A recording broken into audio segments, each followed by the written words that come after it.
The Sedai strategy that I chose is called Famous Person Mystery. In this strategy, the name of a famous person, living or deceased, is placed on the back of each student. Without the student looking, students try and figure out who the person is by asking yes or no questions. In the classroom, this is best done as a small group assignment with the teacher. Famous Person Mystery allows the students to use backward thinking to review for any lesson. The student only knows the individuals that were covered in the lesson and have to use a series of yes or no questions to figure out who the famous person they have written on their back. Each student knows that others are also going to have names on their back, but only the teacher knows who each student represents. The winner is the first student to figure out who they represent.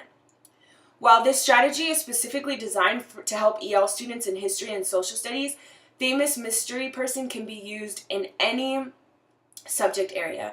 For instance, it can be used in literature classes to identify authors or characters. It can be used in science classes when students learn about the discoveries of a certain individual. And it can also be used to review concepts covered in any subject area. In this example, we're using baseball players.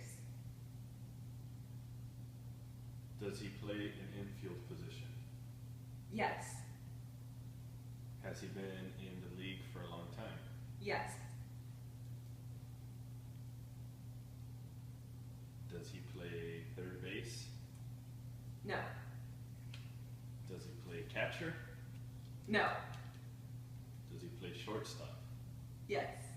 Does he play for the Yankees? Yes. Is it Derek Jeter? Yes.